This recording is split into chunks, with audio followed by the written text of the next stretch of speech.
Right, so there are no members of the public present, so we'll move past the open session on planning. If people do appear, perhaps we will give them an opportunity to speak later.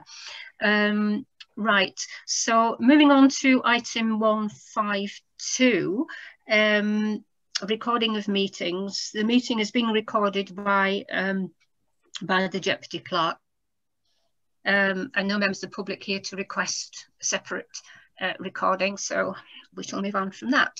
So apologies for absence. I'm not aware of any. No apologies. No apologies for absence. Item 154, members and officers' personal and disclosable pecuniary interests in items on the agenda. Anybody anything to declare? Don't think there's anything. You, Paul? Don't think there is. If there is, I'll tell you before I find it. Right. I'll look through and I didn't think there was. Right.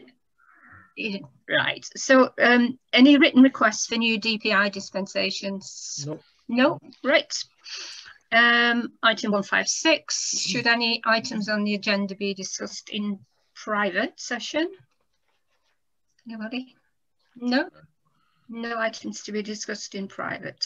Right. So move on to the minutes of the previous meeting, which we've had for some time. Would somebody like to move that we confirm these minutes as a true record? Thank you. Right. All in favour? Okay. Thank you. Great. Right. Completed Kirklees planning applications list.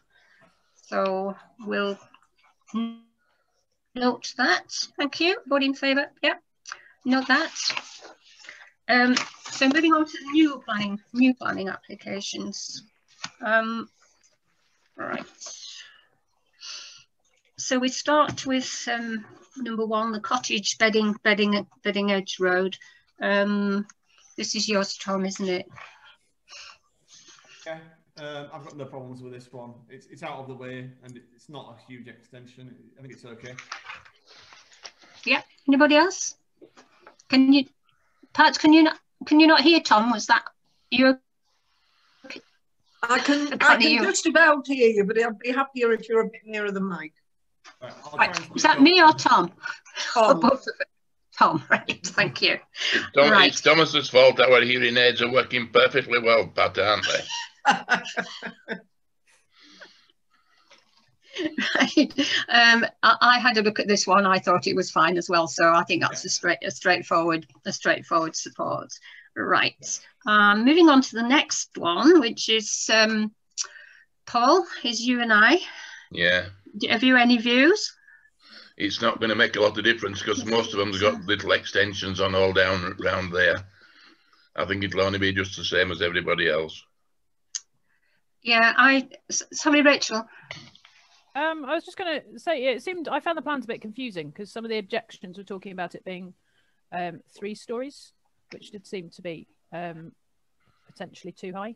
But then the other ones seem to refer to it being reduced to 2. So I didn't find it very clear, to be honest. And there seemed to be issues about the impact of where the drive was moving to that was of concern to various neighbours about making it difficult for highways movements.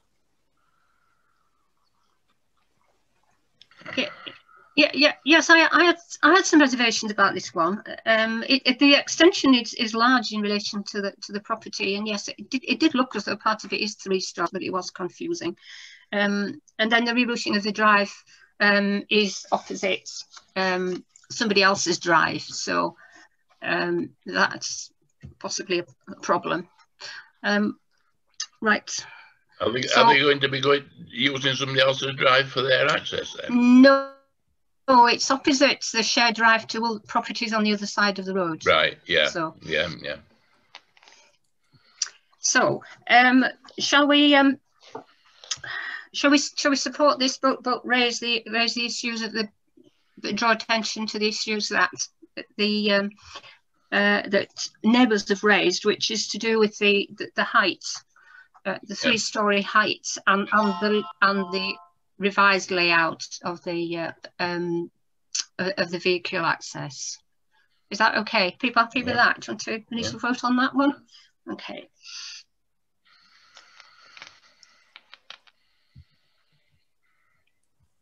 And the next one is the Holmley Central and East, Pat.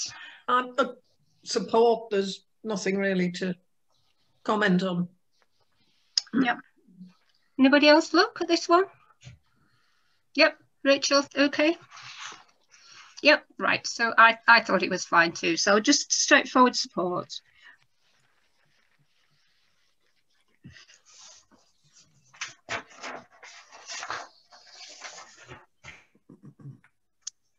Right.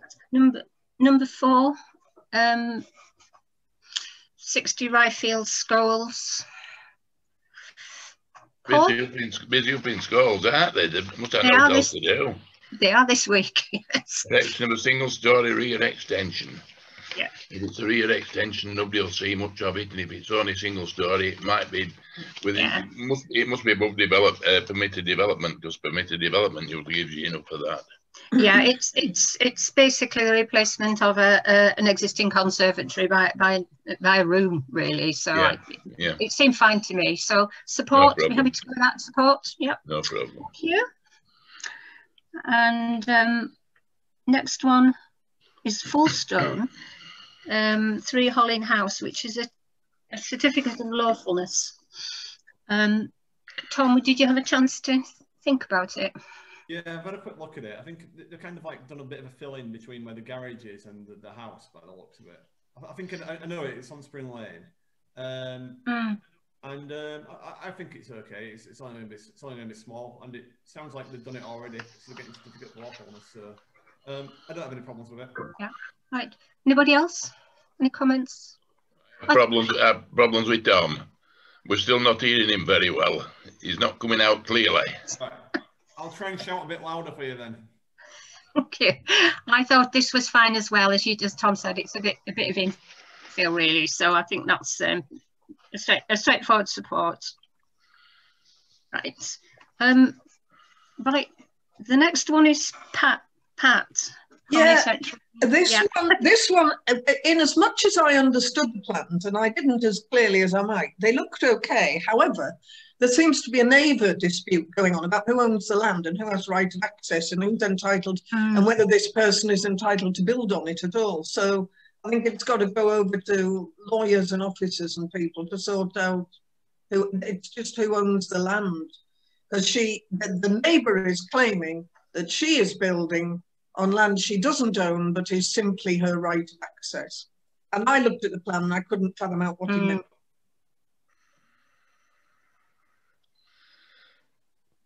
Mary, getting planning permission is a different thing from ownership. Yes, the garage is detached from the house, isn't it? They seem to be creating a whole new dwelling in the garage. Yep. If they're gonna build a new house, they can get planning permission for a new house, but the problem could be that the neighbours object because they say the land isn't theirs. You can get planning permission for somebody else's land. Do you think? Michael's got his hand up. Mary, you've frozen. Yes, I'm going to. If you don't mind, I'm going to decamp downstairs in just 2 minutes. Right. Hiatus. Okay. Thank you. What were you thinking, Michael? I'll wait till the chair comes back and allows me to speak, if that's all right. I'm sure Mary will allow you to natter on while she's gone. Well, there's no point. I might as well raise my concern when the chair's here, isn't my point?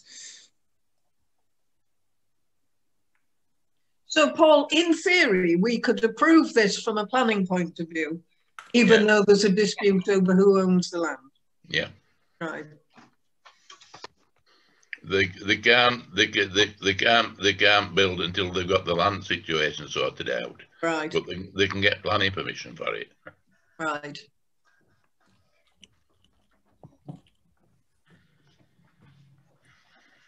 Quite interesting having this guided tour of Mary's house, isn't it? It is. We've seen her usual room, now we're seeing the staircase. We should all do this. Does she want a free evaluation while we're on with it? Well, we should take it in turns. Once, you know, a different person every time should do a guided tour of their home. So I would. I'm editing. I'm sorry, you wouldn't appreciate it. Right, that should be better. Is it? Yes. Good. Thank you. Right. Okay, Michael, you were... Just to echo Paul's point, I don't think that ownership is a material consideration, provided the applicants have notified those persons who they believe to have an interest in the land that they're applying for planning permission. That's all they have to do. And it's not a material consideration whether they should get planning permission or not, is ownership. Well, except that on the plan, they're claiming she's claiming it's her land. No, you only have to notify people if you believe they have an interest in it. Therefore, if they don't believe that it's their other person's land and it is their land, they've discharged their duty. Right. Yeah. So saying, I own it, even if you don't, is enough for the realms of the planning application. It isn't. No, it isn't a material consideration, is it? I wasn't very happy with this though. I thought it was disproportionately huge. I don't know. Did anybody else look at it apart from Pat? It didn't strike me as particularly big. I mean, I just. Right. Some of the others up there. Well. I mean, the neighbours were complaining the plans were inaccurate, but then we can't. I think that was the ownership plan, wasn't it? Yeah. It's the neighbourhood is disputing her ownership of some of the bit where she wants to build. Yes. Yeah. Mary? Can I suggest that we just say something like, defer it to Kirklees officers in light of ownership concerns or something? Yeah, let's do that. I don't think that's right. I think, in fairness to both Pat and to Rachel, Michael said it clearly. If we don't like the house, we refuse it. If we do like the house and we're happy with the design, I think we can then approve it and let them have their own financial fallout, and we aren't responsible for that. Right. If it is that it's meant that there's a material value because it's got planning permission, that might have a different bearing on all this matter. And I'm not bothered about it one way or another. If it is that Pat says the house is acceptable, I think we should pass it. Judge it on its merits. Judge it on its merits. Well, I thought it was too loud, but then Pat's the word. So shall we say support with any conditions? Just support. Right. The lawyers can fight it down. It's not our problem now. We've done what is right. Yeah. Okay. Right by the application. Yeah. Right. Yes. On the next one is this extracted from at the Butcher's Arms. It'd be nice to have a site visit, but there's nothing there. There's nothing doing, is there? But I think because this is a listed building, I think this is one of those cases in which we decided. Sorry, Tom. Yeah, I think we've approved it before, and I haven't looked at the original plans, but I think they're pretty much the same. I think we should continue to support local businesses. So I'd say approve, subject to listed building officer. Right. When we had said before, we just sent a standard reply, which was no observation, support the decision of Kirklees officers. But do we want, in this case, we want to support the local. Yeah. Rachel? I was just going to say there are two applications, and I think the listed building consent, fine, support the listed buildings officer. But I think the other one, we can. I mean, if Tom wants to support it, that's fine. And I'm supportive of local businesses, but I'm just conscious there is a neighbour's concern, isn't there, about the impact of odours. So do we want to say support, but need to consider address neighbours' concerns regarding odours from extractor? Yeah. Michael? Yeah, I would have expected something of this nature where they would consult environmental health regarding odour control and noise control from the extraction kit. So could we put something on? Basically, you'd want to see, should refer to, Kirklees environmental health regarding potential, you know, impact on amenity from odours and extraction noise. Do we want to specify that particularly? Yeah, so it's right. Michael's right. It's the problem that could arise, and if they fit the bill and pass the test, then they can have the planning permission. If they don't, they shouldn't. Right. So we're saying for number 7, are we saying support? Yeah. Yeah. But draw attention to the issues raised by of noise and smell. Yeah, that's fine. Thank you. And then number 8, the same. It's listed building that. Yeah, that should be. That's the listed building condition. So in that case, we're going to say support decision of the Kirklees officers. Yep. Yeah. So,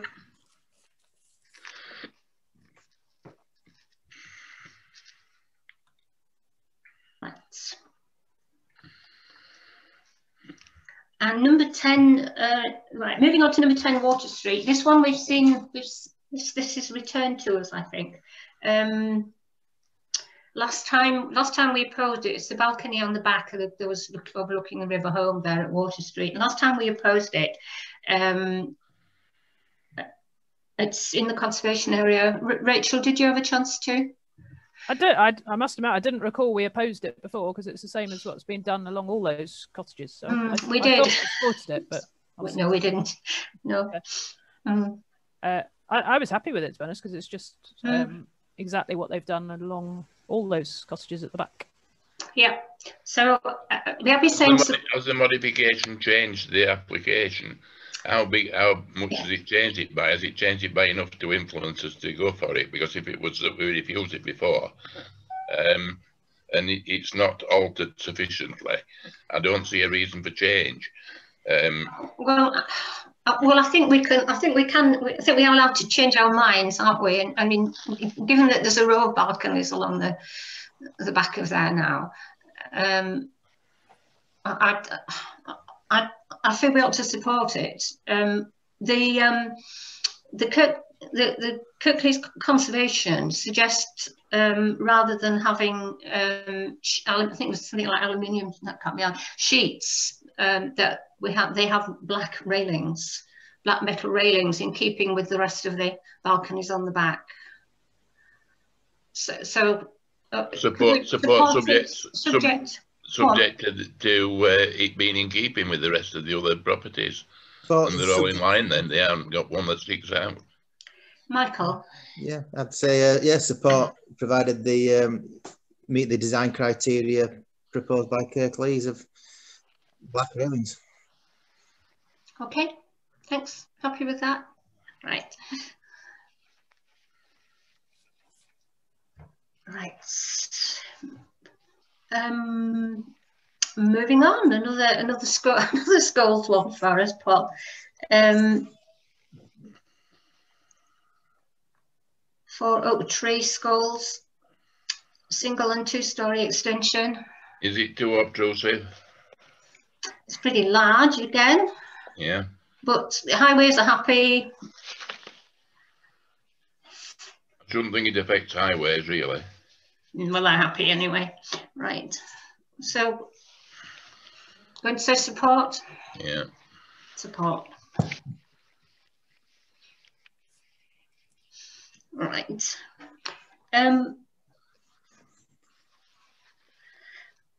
One Hill Street, Jackson Bridge. Another one. Another listed building consent for installation of new and replacement windows and doors. Should we do our standard reply here, which is no observation, but support the decision of Kirklees officers? The listed building officer. Right. Shouldn't we be supporting new windows and doors? Isn't that green? Not necessarily. They might not be in keeping with the others, and we like to keep everything the same. No, hang on. I'm not saying we should say do whatever you like. I'm saying we support the notion of windows as long as they're in keeping, as long as they are approved by conservation officers. we support new insulation and stuff like that as a matter of principle, don't we? I mean, we did make this decision to have standard replies, didn't we, some time ago? I don't know whether we're going to be able to maintain it. Okay. So, so that was no observation, but support. Michael had his hand up, Madam Chairman. It was just to raise that point that the chair raised.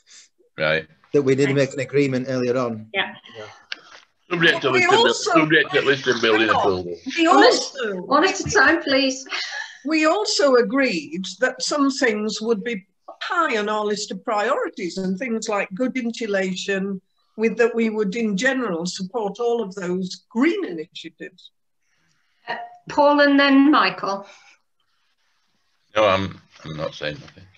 All right. Just whoever sticks new windows in, whether it's listed building or it's not listed building consent, has to meet the current building regs criteria regarding their efficiency, stopping drafts and thermal insulation. Yeah, whether that's building listed consent or you don't get consent. What is it? The conservation officer is going to look at it and think, well, that's in keeping. They're not horrible aluminium frames, windows. So that's the fine line, isn't it? Whether we want people to put green windows in and it doesn't matter what they look like, because the green windows, stick them in, that'll make it eco. Or do we say, yes, you can make them and you can put eco windows in because they have to be eco windows because that's the type of building standards. But the conservation officer tells you, yes, that meets and they look okay. It's not about saying, no, you can't have any windows whatsoever. They will be up to the modern standard, but the conservation officer says, yes, that's in fitting and keeping with the building as it is, or that's not. Yeah. Okay. Yeah. Or this building is the conservation regarding this standard is that this is because it's historical importance and it would only have single paned leaded windows, and therefore we're not changing them, and that's one of the reasons it's got its listed criteria. Right, so I think where we are is back with the original decision, which is to make no observation but support the decision of the Kirklees, in this case, Conservation Heritage Officer. Yeah. Okay, we're happy with that. Yeah. I think we might return to that issue, perhaps, when we get to a later item on the agenda. Anyway, right, number 12, which is. Yeah, which is Wooldale and Darrell. Did anybody look at it? I did. Did anybody else look at it? Yes, Rachel? Yeah. It looked fine to me.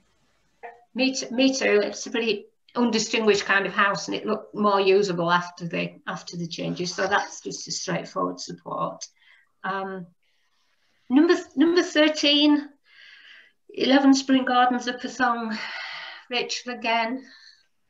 Yeah, I looked at that. It's just a extension for a kitchen at the back. Looked fine to me. Fine support. Yep. Got it.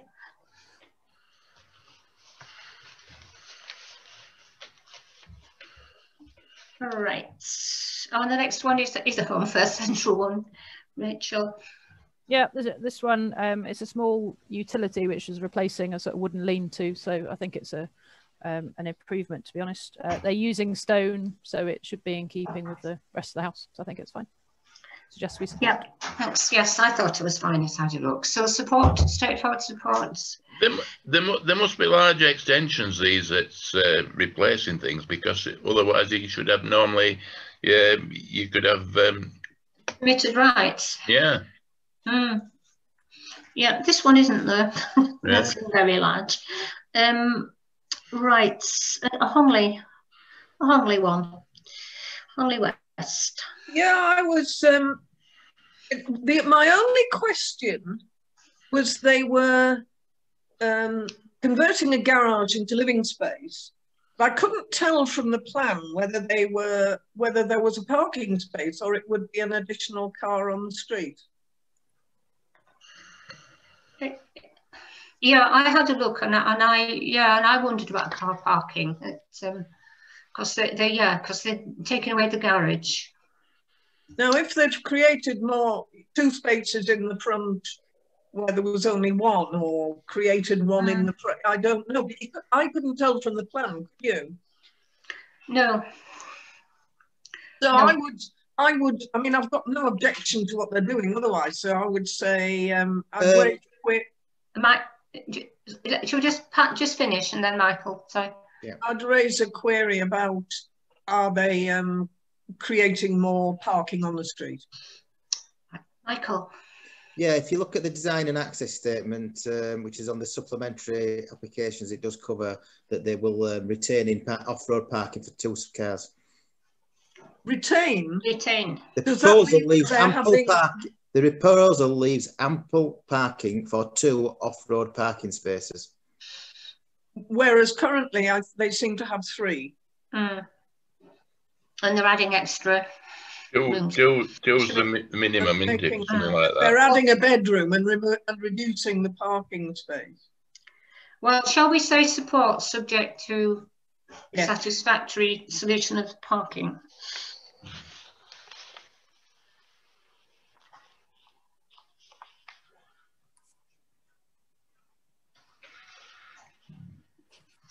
Right.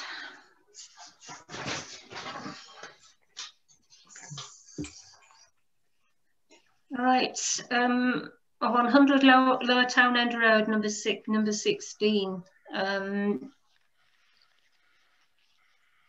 Did anybody look at this one?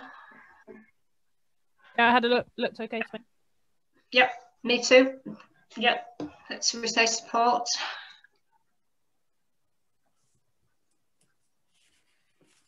It's interesting that those councillors who are not on this committee seem to have stopped sending it. I mean, even when Richard asked them, they stopped. I think the novelty value is kind of worn off, I think. Madam Chairman, for number 17, it isn't in their area, it's in Fulston. Bentlands is in Wooldale.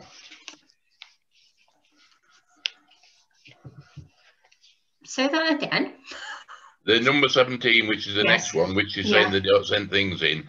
Bentlands is in Wooldale and not in New Mill, not in Fulston. Oh, yeah. Oh, right. Okay. Yeah. The yes, this is the number of houses has been whittled down, I think, from 25 to 20, and now to 17. Right. So Rachel and then Tom. Yeah, as far as I can make out for the Pentlands site, in the housing figures that went with the local plan that we then put in the neighbourhood development plan, there were only supposed to be 12 in that site, and there seemed to be issues raised by conservation and design about the density of the housing.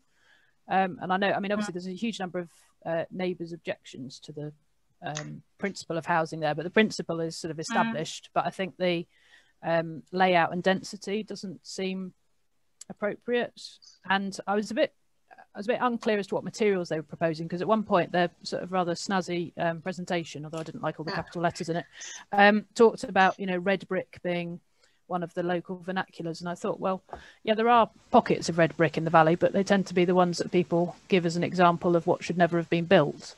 Yes, they were built at a time, but they're not things that we now celebrate as local vernacular. The other thing I just wondered about was there's no reference to providing any environmental sustainable energy, renewable energy, for example. Why aren't the solar panels on the roof? They're going to do something, you know, mind boggles as to why new developments don't have those things as standard. And also in the neighbourhood plan, we talk about the consideration of district heating, where you're digging up a whole site. There's a great opportunity to do ground source heating, for example. That's the time to do it. So I think there's plenty of reasons, including the neighbours' objections, to say that actually we've got concerns about the density of the and layout and the lack of environmental measures included in the design. So personally, I'd object to it on that basis. Tom and then Paul. Well, to start with, it's a bit confusing, because if you ever look at the application form says 25 houses on it. And then if you look at some of the correspondence that's come back, some of them say 21 houses, but I think some of the consultation, the letters gone in before, must have been the 21, and now we're down at 17. The application form says 25, but it says 17 on here. But if you do have a look at one of the attachments where it shows the block layout, at the bottom of the road, the new road that they're putting in, it also says potential future houses as well, what they're planning to do afterwards. So it's looking like they're trying to get in 17 now, but then there's going to be 3 or 4 more. I don't know how many more there's going to be. There's at least 3 more on potential future houses. So it's a bit of a funny one, especially when you've got all the other houses that are going to be built next to it in the middle of you. This road already has a lot of houses on it, and it's already got, if you go further down towards Home Firth on the right hand side, there's already another one of these developments further down there with a lot of houses on as well. So there's a lot of traffic on this road, as there is. Cars drive way too fast on this road, and they're going to be building more houses, more pulling out from it. It's a bit tricky. There definitely needs to be some traffic calming measures put in, because people do drive too fast on that road. Having walked up and down it before a few times recently, especially on a Sunday day when you get a lot of people out and about, like we had the other day. I agree with everything that Rachel said about it. Paul? This property, when I had some involvement with it a number of years ago, we got planning permission for 4 houses in the back field. And there was going to be another 4 in the front later, plus the house that was existing. So if the existing house was knocked down, it would make a difference of maybe two properties.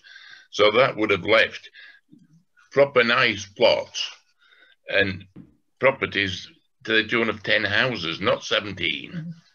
It's 17 because they've got to put some low-cost housing in, because the reason for doing it in 2 floors was to avoid that. And I think that sensibly, we again refuse this, because to have 17 dwellings coming out onto that road, like Thomas has just said, I mean, a lot of problems. I think the other people next door are going to have to put some roundabouts in, or some form of feeding in system. To have this at the side of that, I think we're going a bit too far. And I think that if there were 10 dwellings there altogether, that would be the maximum that I would recommend. I mean, we've objected to this twice before, on the 3rd of August and the 2nd of this 2020, and then the 2nd of November. So they keep driving them down. So I'm suggesting that we oppose that we oppose again for reasons around environmental concerns and traffic management. I mean, some parts of Kirklees are quite happy with it, but flooding has raised objections, and conservation and design are okay with it now. But shall we say oppose then for some environmental concerns and the highways issues and over intensification? Yeah. Sorry, Rachel, you wanting to? I was just going to say, rather than the sort of generic environmental concerns, which can be interpreted as anyone wishes to, the lack of inclusion of sustainable or renewable energy sources, e.g. solar panels / district heating. Yeah. Because again, that's one of the things we have cited in our neighbourhood development plan. Yes. So I think otherwise it could be interpreted as just they need some more trees. Okay. Grass or something. Are you okay with that, Rich? Have you got? Yep. You got all that. Brilliant. Thank you. Moving on to another Upper Home Valley. This one, 21 Home Close. Rachel.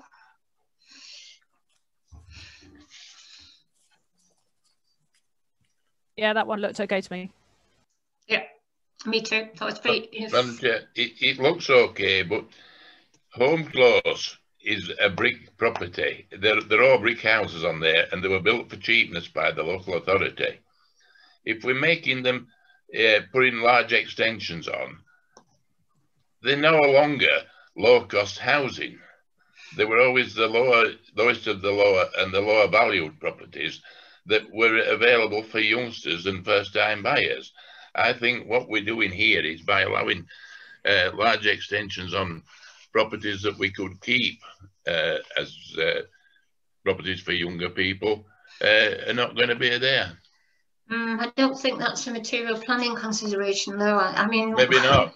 Yeah, I mean, I had a bit of a concern. It kind of unbalanced, because those houses, cheap and nasty though they might have been, were, you know, they're built to a plan, you know, and it unbalances it in a way. But then others have got extensions on, I noticed as well. So, so I was inclined to support it.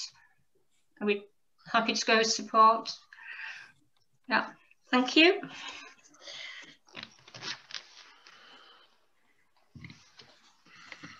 And the next one, a full stone millside house. So this was work completed without consent.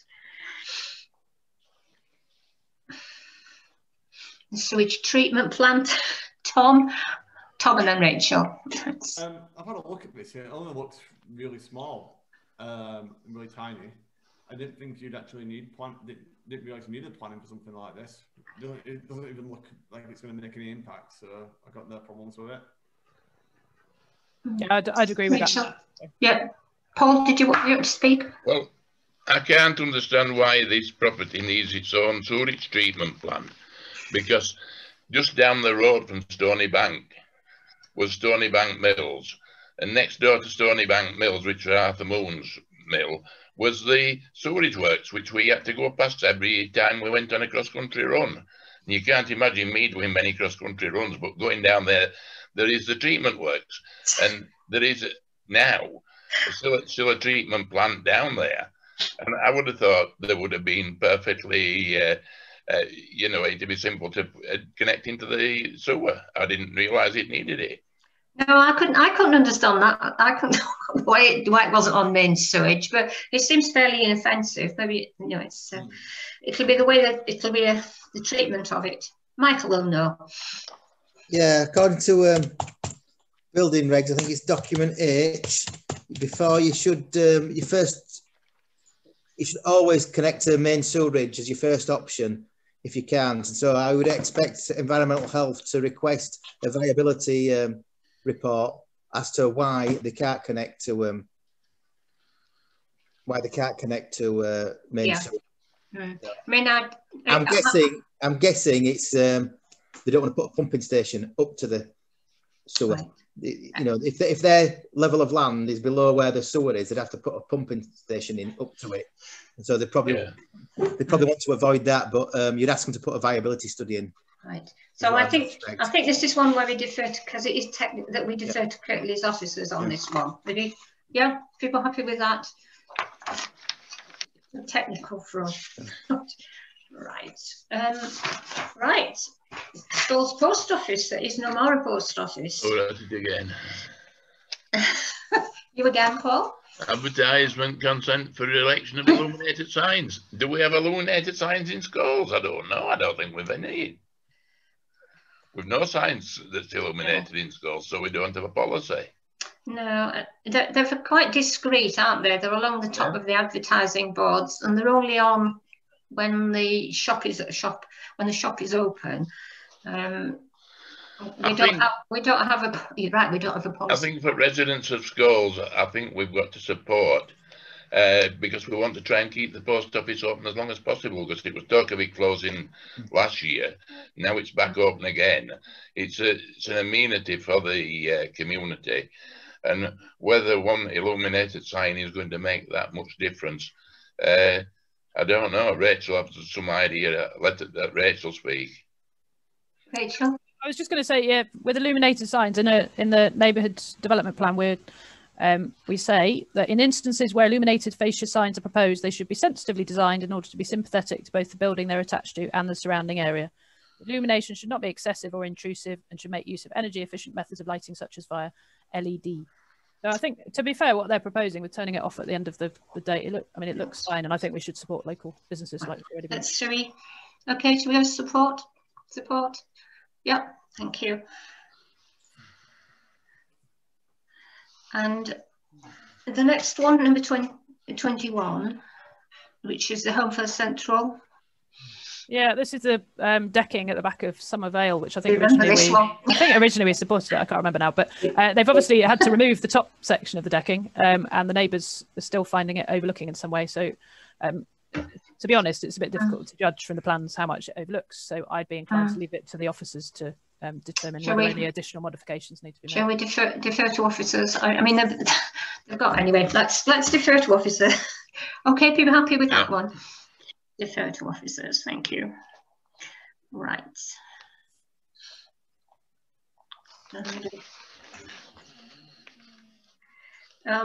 The next one is another thorn one, and it's in a conservation area. Single story side extension to dwelling, an extension to detached garage to form a garden room. The Kirklees Conservation were happy with the proposals, but subject to some minor amendments that they've suggested. Did anybody see this? Everybody look at this. I thought it looks okay, to be honest, and we can ask them to obviously take into account the conservation officer's comments. Right. Okay. So support. Yeah.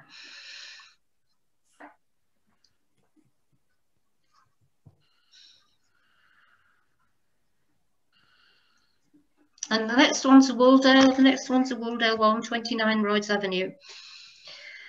Single story side and rear extension. Same comment about this as what I did about Home Close. It's making it a large, obviously more attractive house, but I think it's the difference between somebody moving on to a second buyer's house or stopping where they like to live. So it's again, you've got to support it like you did the Home Close one, even though we're losing a low-cost house. Yeah, tend to agree with that, Paul. Yes, regrettable, but I don't think there's any reason for not supporting it. So support, people happy? Yeah, thank you. And does the same apply with this one, Mary? 30 Scoldsmore Road. Well, these are a bit different, aren't they? These weren't built as council houses, were they? But they were cheap. I think cheap private sector. It's across the road from the council houses. Yeah, I thought it was okay. It was a fairly nondescript building, and I thought it was a fine. Yeah. Anybody else? Yeah. Okay. Support. Right.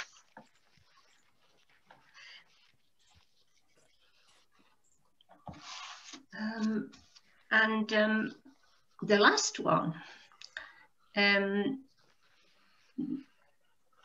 at Westcroft Homley. So, all yours, Pat. Well, there's not much we can do about it, is there? I mean, we need houses.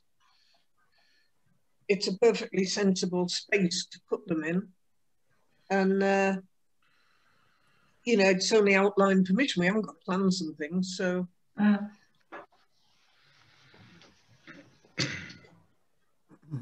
Anybody else? Michael? Yeah, I think we need sort of similar to the the previous one really with regarding have they provided details of in line with our recommendations in the NDP all those stuff like what Rachel said earlier have they looked at district heating, have they looked at ground source, have they looked at things and those kind of things, so I don't know how we can comment. It's only outlined, so you wouldn't expect to see it's only outlined. No, that detail, matters and what have you, but I think it's a good thing to put the marker down now that we would support, look to support if we would to expect it to have all the those things.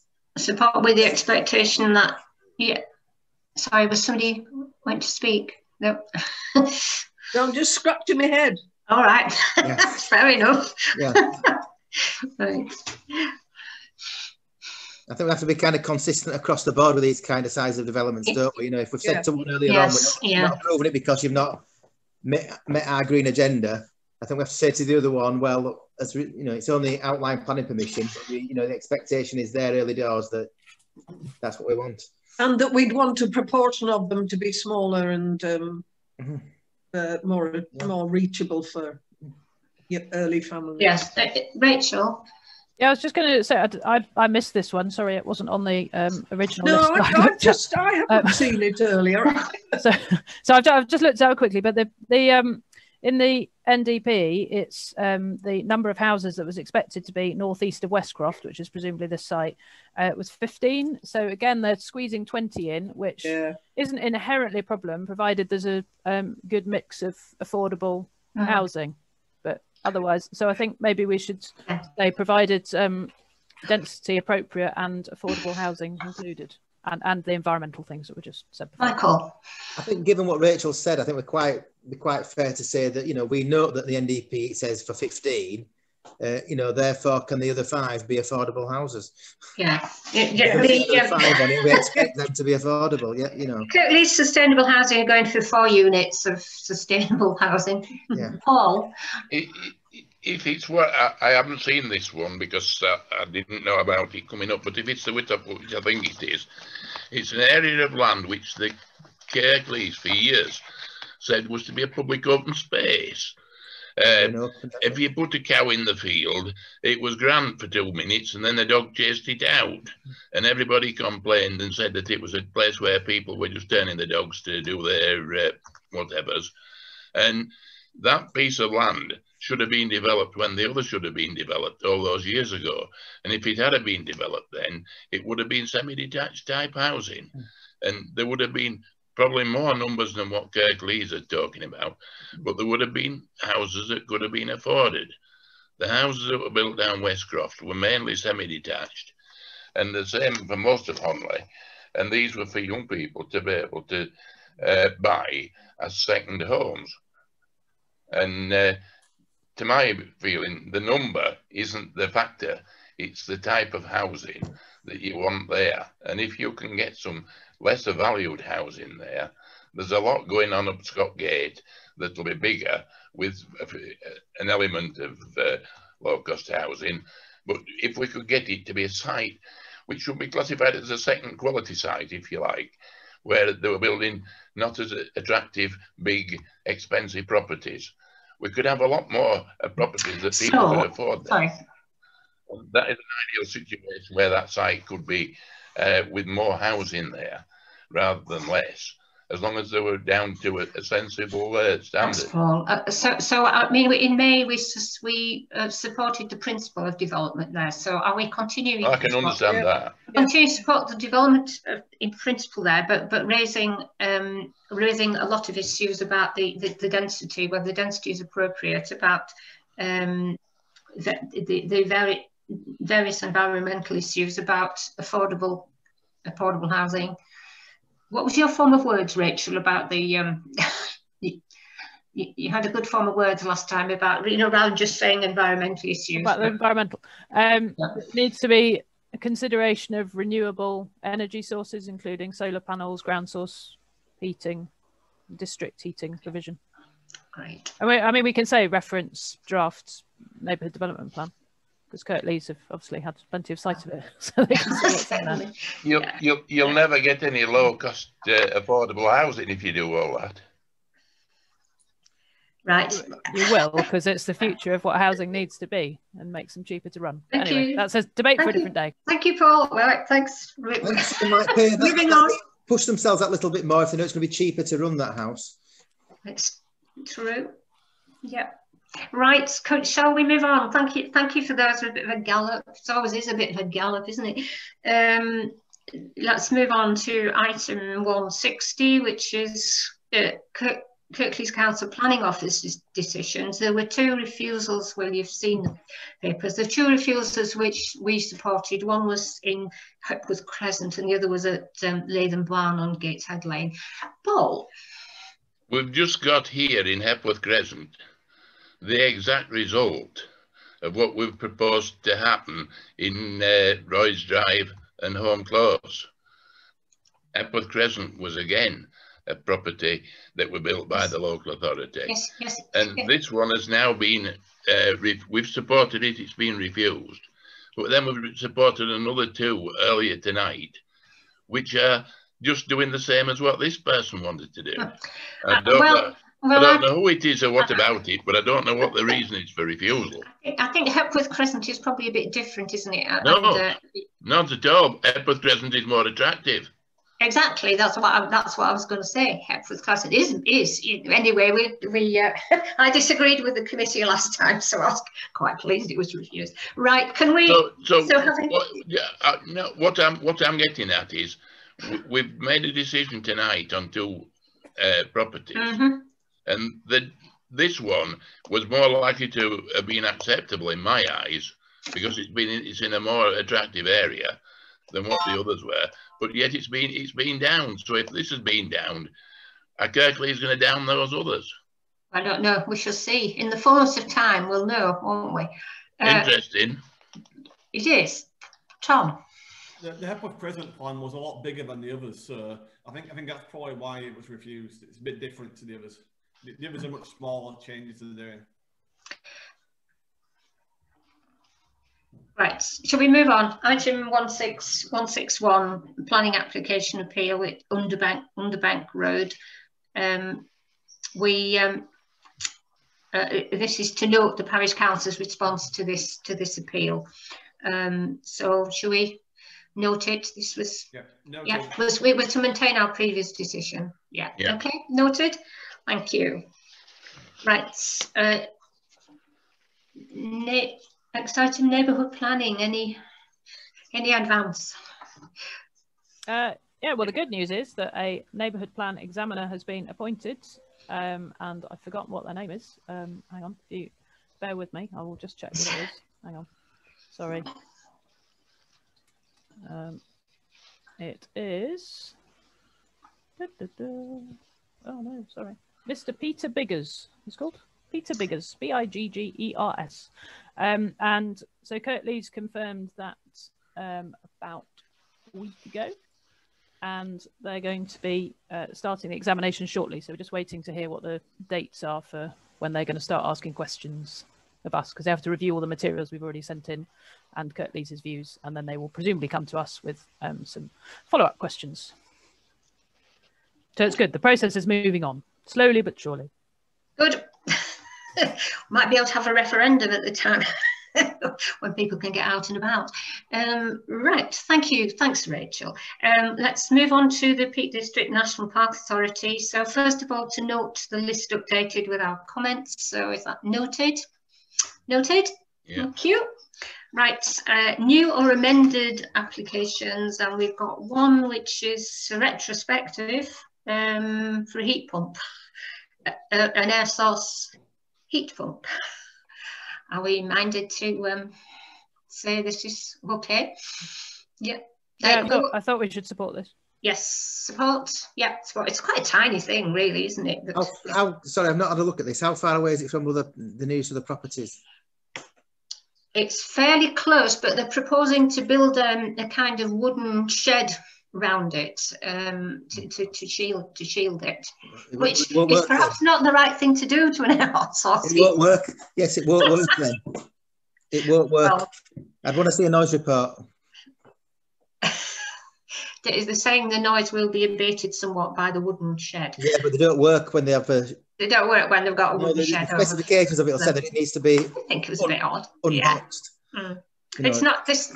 The reports say that the sound levels are acceptable, and there is a stone wall between it and the neighbour. I suppose it's fairly close.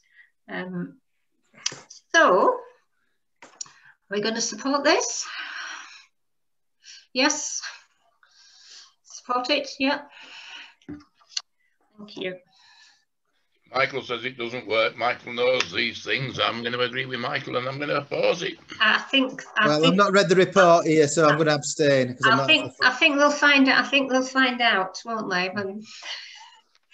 If it's as clear as that, Michael, I think they'll find out they can't stick I mean, it doesn't look too obtrusive. It's not that. It's quite a small object. Erection of a wooden shed in somebody's garden years ago caused a lot of problems. If it's within a certain size and it can keep pigeons, I think it was allowable. But if you put hens in, you couldn't. Yes, and it wasn't. So what form heat pump comes under, I don't know. Right. But it might make more noise than a cockerel. Doubt it. Very much doubt it. Right. So we're saying support that. So we've got a bit of a split in the support. Okay. 1, 2, 3, 4. I think support. Right. 1 abstention. Thank you. Item C under this heading. List of decision notices. You may remember this one. It was the sewage system. We had some fun with this sewage system. We supported it, and Peak District National Park Authority have granted, granted the application. So that's fine. I didn't disagree with this. Right. Moving on to item 164. I am really sorry that two, you may not have managed to pick them up, but 2 documents were sent out pretty late. My apologies. So what is sent were first of all a two-page summary, and then a 4-page very much draft action plan. So if you remember at the last meeting, it was decided that Pat and Rachel and I would do a bit of work trying to address the tasks identified for the planning committee in the document that was approved by the full council on the 1st of February. So we had a few bits of to and fro with emails. What we've come up with it is here, looking at the smaller document, the summary for planning standing committee. It are the tasks. There were 21 tasks, and we've divided them into three categories. The first set are those that we do routinely, that we do all the time, and some tasks that we've just that are just underway, that we've just started. That was the first category. Second category, as high priorities, was to prepare, was 4 items that I'm suggesting could be high priorities, and the rest are set as other priorities. So what we're looking for really is to see whether other members of the committee are happy with the allocation of the tasks. This may not be something we can do this evening, or whether you wish to move some of the tasks around from one category to the other. Okay, I don't know. It is unfortunate they went out so late. Has anybody any comments on the way we're proposing to do this? So I suppose what we're looking for now is kind of affirmation or agreement that this is a sensible way forward. And there's a lot of work still to be done, but it seems sensible to kind of chop what was a massive task up into more manageable proportions. Yeah. So are you by and large happy with approaching this issue this way? Yeah. Thank you. Getting a couple of thumbs up there. Thank you. Sorry, Mary, can I just? Yes. I think what we'll need to sort of reflect on is when we've had the neighbourhood plans examination kind of done, and some of the questions that we got asked through that may slightly guide how some of these things are developed. So like design handbooks, for example, there may be a push for actually Kirklees to do that. And similarly with obviously encouraging Kirklees to do conservation area appraisals, it'd be interesting to hear what the examiner says about our stressing through the NDP that actually that's something Kirklees need to do, because it might, if the examination picks up those things, which I hope it would, then that should give us kind of the way in, if you like, to say, look, we really want to work with you and push for this to happen. I think it will make opening those doors a bit easier than maybe it has been to date. Good. Any more comments? I just perhaps to draw attention to the towards the bottom of page 2. the Climate Emergency Action Plan. I mean, most of this document is about the neighbourhood plan, but because the Climate Emergency Action Plan has got its own committee which is pushing forward, we thought it was perhaps better to focus initially on the neighbourhood plan. But this issue has been raised already this evening in relation to a number of the planning applications. We're saying that when we consider planning applications, we seek to encourage energy efficiency, sustainable renewable energy initiatives. And if there's perhaps some way in which we can perhaps formalise this a bit more. Pat?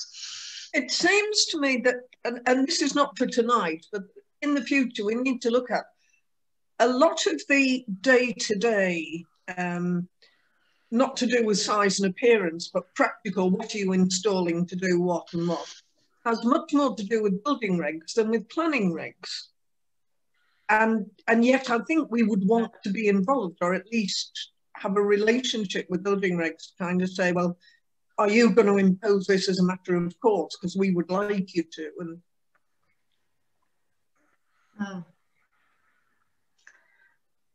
Michael? Yeah, the only kind of downside to that is that you don't have to get building regs signed off by Kirklees building regs. You can use your own private building regs consultant to sign off your building regs in this day and age. So us consulting with Kirklees building regs, they could say, yeah, we're fine, we're all on board with that.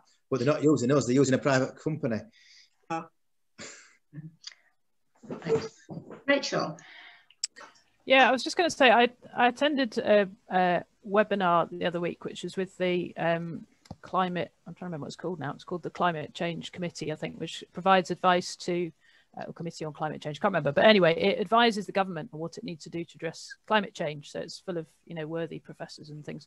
And it was a little webinar that talked about the role of local action. And one of the things they raised was the challenge that people were finding in that the current national policy often stops local authorities kind of going ahead of what national government was saying should be achieved. And this is one of the things we've sort of knocked against with the NDP, because there was a limit to how far in excess of you know, amount of renewable energy and all that sort of thing local authorities were allowed to do.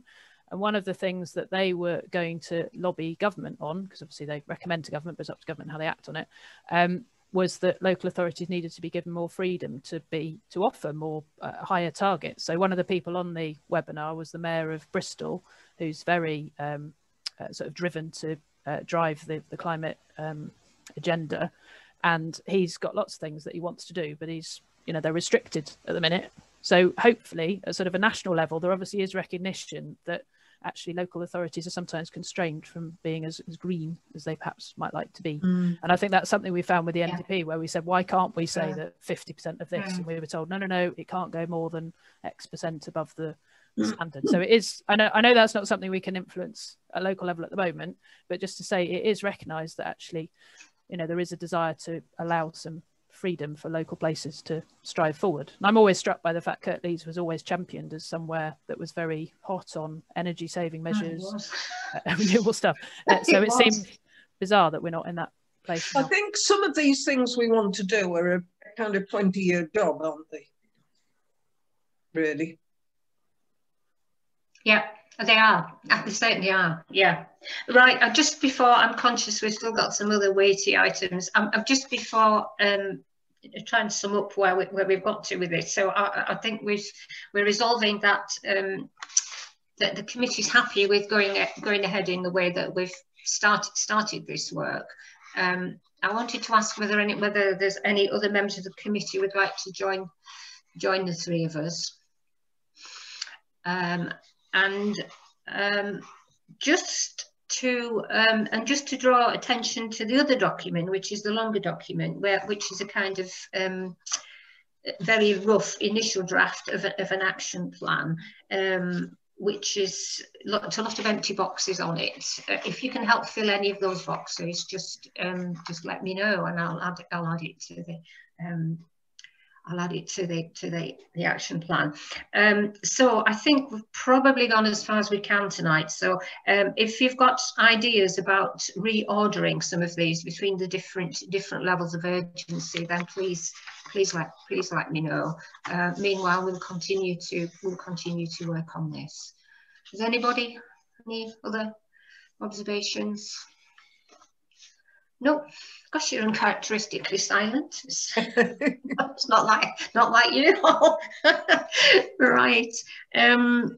Let's move on to Ramsden Road, which is to note that the chairman of the council has been communicated to Kirklees Council regarding our support for the Kirklees initiative. And that the deputy clerk has encouraged Kirklees has communicated to Kirklees to encourage repair work to be undertaken. Has there been any update on those? No, I've heard nothing yet.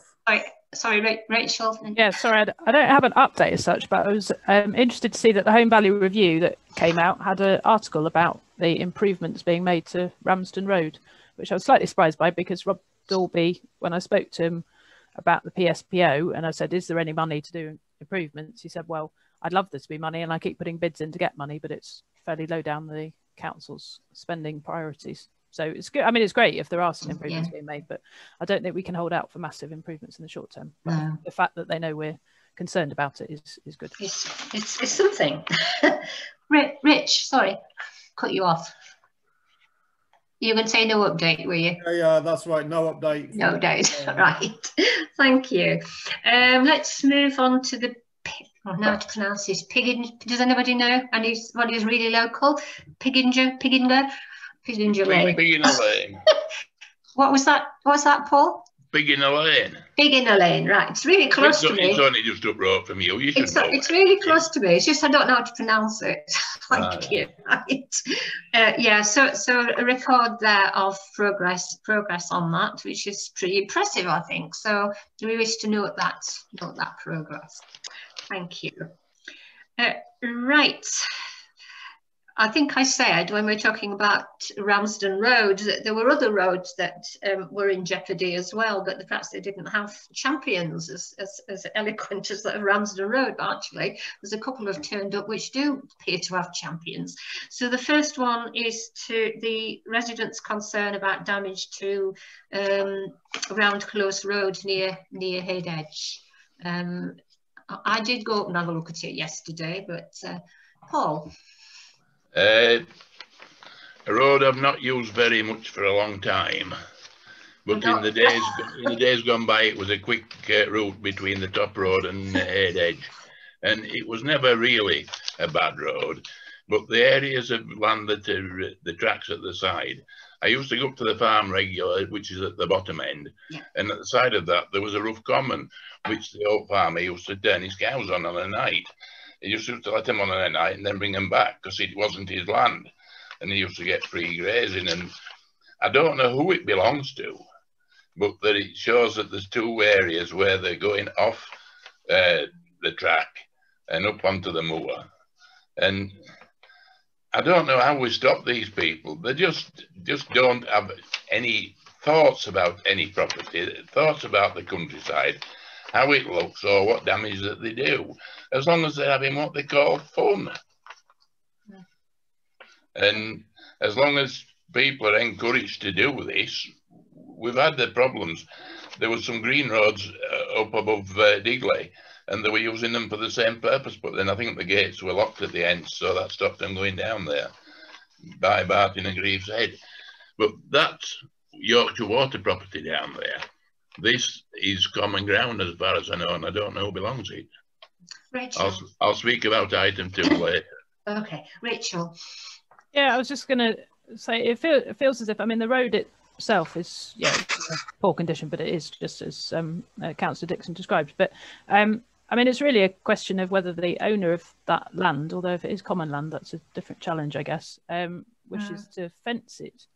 Because I mean, I think people for certainly all the years that I've driven down there, which has been over the last 10, when I like doing the shortcut, there've always been tracks up onto that moor, but you can see it from those photos. It's obviously been used a lot more recently. But if we can't identify the landowner, it's difficult to know what to do about it, because short of fencing the area, there isn't really a way of keeping people off. I mean, it is bad. I mean, when I walked over it yesterday, the tree, small trees, but trees uprooted and really deep roots. The surface of the lane itself isn't bad, so it's not a Ramsden Road situation. It's damage off to the side. Michael. Yeah, it pees me off to this kind of thing, really, because it's really just kind of very much antisocial, isn't it? It spoils the environment for everybody else, and so. As a parish council, what can we do and what we can't do? I mean, we have no legal responsibility or legislative powers to do anything regarding this matter. And so I suppose in a way, it's what do we want to do and where do we want to go, isn't it? It's one of those, not that we have to do anything, but it's what we want to do and what we think is worthwhile doing, isn't it? It's one of those ones.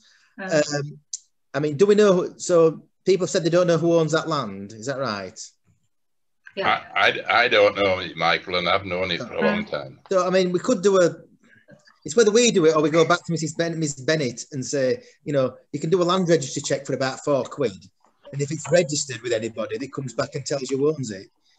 So that's not unless it's not been registered, i.e. someone's owned it for over 100 odd years and never had to register the land. But if it's changed hands in the last, 50 years or so, it will have a land registry.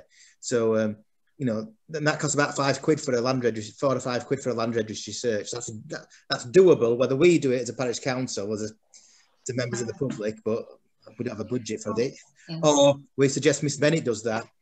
Well, if we did know the landowner, we could write to them and make them aware, you may not be aware of this, and we're getting complaints from parish council, and then the other one is, I suppose we contact Kirklees and have a word with them if they're aware of it and is anything that they can do within their powers.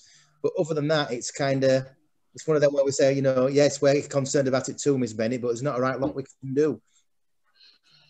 Madam Chairman, I don't know that this land's ever changed hands. If it's changed hands in the last 50 years, it must have been by private treaty and no knowledge to anybody that it has been sold. That part of Brownclose Road was always a pleasure area for people to go walking and to spend use of other recreational activities. So these people now are making everybody's life that's enjoyable. Uncomfortable. Yeah. Whether it still has the same attraction as it used to have 40 years ago, I don't know. I mean, the owner doesn't, sorry, the complainant doesn't know, resident doesn't know who the owner is. I mean, I suggest that we contact Kirklees, who should know who the owner is. No, they don't have a list of who owns land. Someone will have to do a land registry. Well, somebody would have to. So either we do it, or a Kirklees officer would do it. So if it's private land, why would Kirklees do it? Do you know what I mean? Is it a private road? Is it a highway? It's well, but if it's, as Paul says, if it's common land, somewhere there's a register of commonly owned areas. I'm sure. I can have a look for that.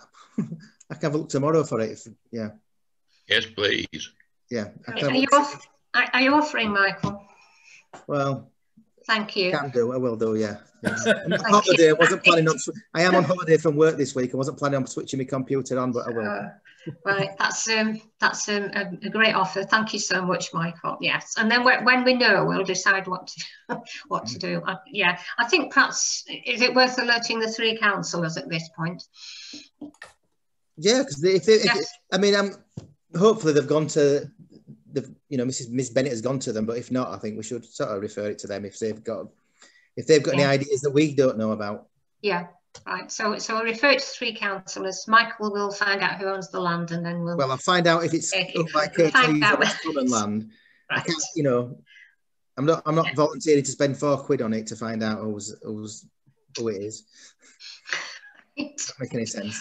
We don't have any petty cash, do we, in the parish council? No. You'll have to have a banker's draft. Well, it's. So, shall we move on to number 2? Damage to Broadcar Lane, which is a very long-standing. The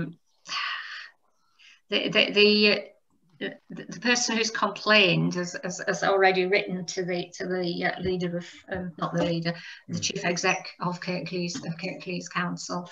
I mean, this road is in an appalling state, but any ideas, Tom? Yeah, it's an area I know very well. It's one of my favourite walks, going up there, up the hill and around, and I haven't walked up there for quite a while, but the road was okay the last time I did it, up to the point where the farm is. But obviously in winter, it gets very snowy and icy up there. It's a bit out of the way, middle of nowhere pretty much, and that's why it's not on the gritting routes.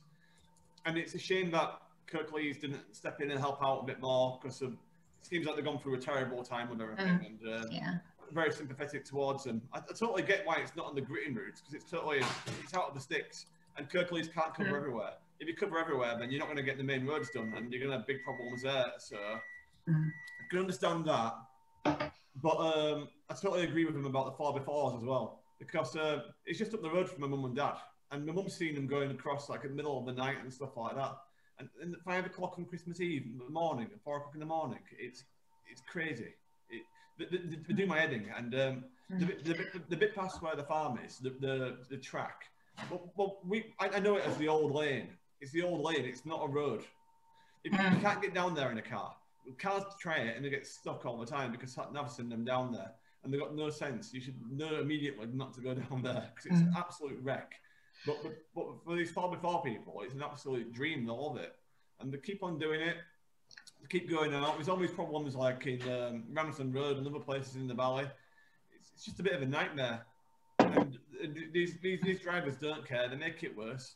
I saw a load of them out the other Sunday when the weather were nice, and they'll probably be up there today, like just going past all the time. It's just a general annoyance. Like I wish we could stop them, close the road, and stop them from using it.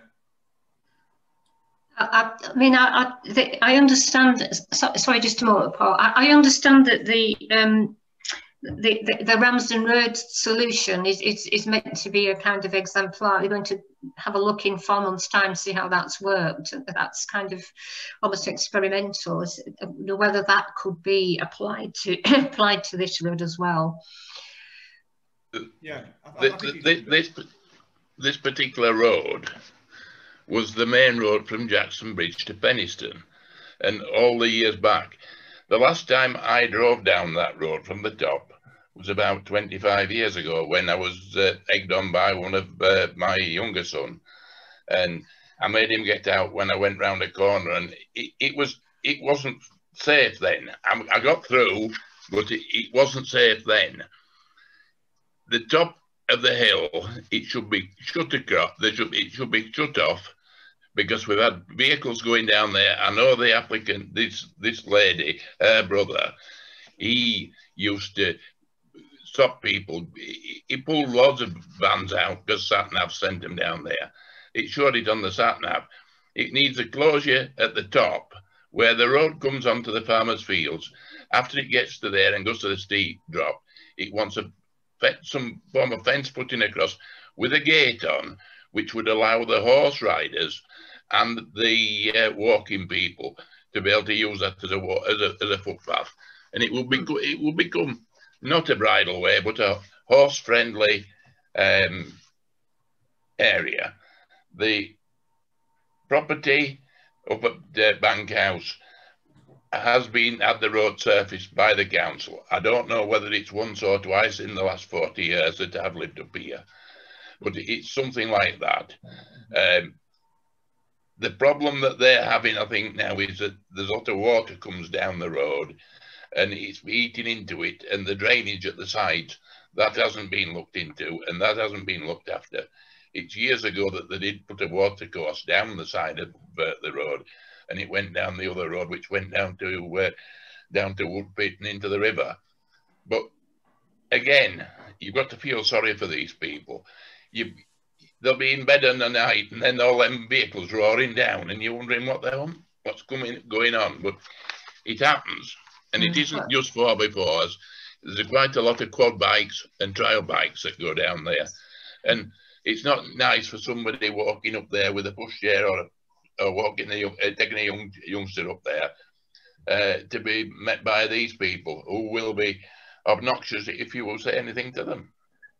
Right, we're beginning to run out of time. So can we write to the people and say we fully support their actions?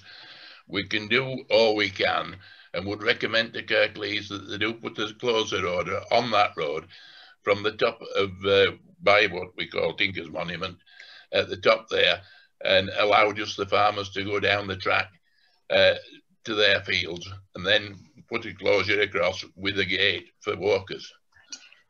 Rachel. Yeah, sorry, I was just going to build on what Councillor Dixon just said. I think we should, why don't we write to Rob Dalby at Kirklees Council and bring this to his attention and say that we support consideration of a PSPO or similar to, because it's basically fencing off the bit that isn't tarmacked, isn't it? Because there's kind of tarmac up to their drive and then it turns into just a rough track. So it's it's a logical place to have gates put in, but we need to ask them to look at it seriously and give us right at the top, Rachel, where the farmers access the fields. That is a smooth area, and that is an area you could drive down to. That isn't where the problem is. It's the piece in between. Yeah. Right. So we've got a proposal there from Rachel that we that we contact Kirklees and Rob Dalby and ask that they take a serious look at it and come up with a solution, which may be the PSPCO. Are people happy with that as a course of action? Good. Thank you. Thanks very much. Right. Let's move on to the last item. Right. Now, this is a very interesting history. Michael, go on. Yeah, I've seen that this on. As I work for Kirklees and work with quite a lot of the planning officers and deal with quite a bit of the planning system and what have you, I would like to just sit back from this and just leave the meeting now, personally, if that's okay. That's fine, Michael. Yeah. Yeah. So I'll bid you all good night. That's the last item on the agenda, isn't it? It is the last item on the agenda. Yes. Thank you. Thanks very much, Michael. Thank you. Bye then. Bye. Bye now. Bye. Yeah. Right. Right, I have very strong feelings about this, but I'd rather hear from some of you first. Right, Rachel and then Tom. Yeah, I mean, I sympathise with Mirfield Town Council, but to be honest, I think given we're having constructive discussions with Kirklees working through our neighbourhood development plan, I'm not sure it's helpful for us to say that we think their quality of decision making is poor. So personally, I wouldn't suggest that we get involved at this stage. Tom. Yeah, I agree with what Rachel said. I think this is Mirfield's battle. Kirklees planning department is no worse than what it's ever been since I joined the council. So I don't see any need to join in their fight. Right. I was sorry, Paul. I've got a lot of sympathy with Mirfield Town Council, but at this juncture, I think it's a case of we sit back and let the others that have been asked to support them. I mean, I feel very uncomfortable at seeing attacks on council officers in a motion like this. I think it's really not appropriate. So what I think there's a lot more Kirklees council officers that want telling rather than the planners. I think some of the others are the ones that need it, not the planners. And but the way the planners do perform, I've never been happy with. We used to be able to get cooperation and used to be able to talk to them and used to be able to do things. Now you've got to give them 2 weeks notice to get the answers before you even give them the question. I mean, speaking I'm sorry, if they don't know the answer to the question when you give it to them, they shouldn't be doing the job. So what I was going to propose is that we simply note this. Yeah. Note we've received it and make no further comment. Are people happy with? Oh, we've lost them like Tom now. Are people happy with that? 3 of us happy, 4 of us happy. That's the majority. We just simply note it. Right. Thank you. Thanks very much, everybody, for your attendance and your contributions. And we've just about done it. Yeah, well done. I'm going to change my internet access and go back upstairs.